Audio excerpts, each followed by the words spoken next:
నాటుకోళ్లకు కరువొచ్చింది. ఏ chicken సెంటర్కు వెళ్ళినా no stock బోర్డులే దర్శనమిస్తూ ఉన్నాయి. ఒకవేళ దొరికినా ఆ రేట్లు గుండెల్లో మంటలు రేపుతూ ఉన్నాయి. అటు బాయిలర్ చికెన్ ధరలకు రెక్కలు వస్తూ ఉన్నాయి.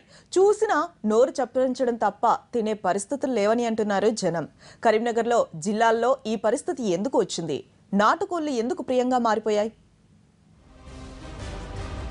బాయిలర్ చికెన్ తో బోర్ కొట్టి నాటుకోడి మాంసం రుచి చూద్దామంటే అది అంత ఈజీగా దొరికే పరిస్థితులు కనిపించడం లేదు. కరీంనగర్ జిల్లాలో 15 రోజులుగా నాటుకోడికి చెప్పలేనంతగా డిమాండ్ పెరిగింది. కారణం త్వరలో ప్రారంభం కానున్న మేడారం సమ్మక్క సారక్క జాతర.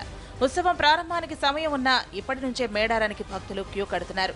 దీంతో అమ్మవార్ల గద్దెలు భక్తజన సంద్రంగా మారాయి. దీంతో నాటుకోళ్లకు గిరాకీ విపరీతంగా పెరిగింది. పెరట్లో నాటుకోళ్లను పెంచే సంప్రదాయం పల్లెల్లో ఇప్పటికీ కొనసాగుతోంది. చికెన్ సెంటర్ల నిర్వాహకులు పల్లెల నుంచి నాటుకోళ్లు తెచ్చి పట్టణాల్లో అమ్ముతున్నారు. పల్లె జనాలకు సైతం ఇది కొంత లాభసాటిగానే ఉంది. అయితే ఇప్పుడు జిల్లాలో పల్లెల్లో కొరత స్పష్టంగా కనిపిస్తోంది. దీంతో నాటుకోడి ధర కొండెక్కింది. రేట్లు బాగా విపరీతం అయిపోయినాయి. పల్లెటూరులో పండి తిరిగినా కూడా 270-80 రూపాయల కిలో అని చెప్తాండ్రు. మేము ఎంత తిరిగినా కూడా ఇక మేమే అమ్ముకుంటాం, మాకే పండుగ వస్తుందని అందరు చెప్తాండ్రు. కిలో నాటుకోడి 300 నుంచి 350 రూపాయలు పలుకుతోంది. నాటుకు దూరమై అటు బాయిలర్ చికెన్ ధరలు పెరిగి మాంస ప్రియులు సంకటంలో పడిపోయారు. కిలోమీటర్ దూరం నుంచి కరీంనగర్ వచ్చి అడిగితే కూడా ఇక్కడ కూడా బాగా రేట్లు ఉన్నాయి, దొరుకుతలేవు. అన్ని జాతర పంపిస్తున్నట, ఏం చేయాలని అర్థమైతే లేదు.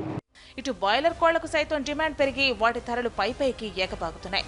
మొత్తానికి మేడారం జాతరతో తమ వ్యాపారం జోరుగా సాగుతోందని నాటుకోళ్ల వ్యాపారులు సంబరపడుతున్నారు.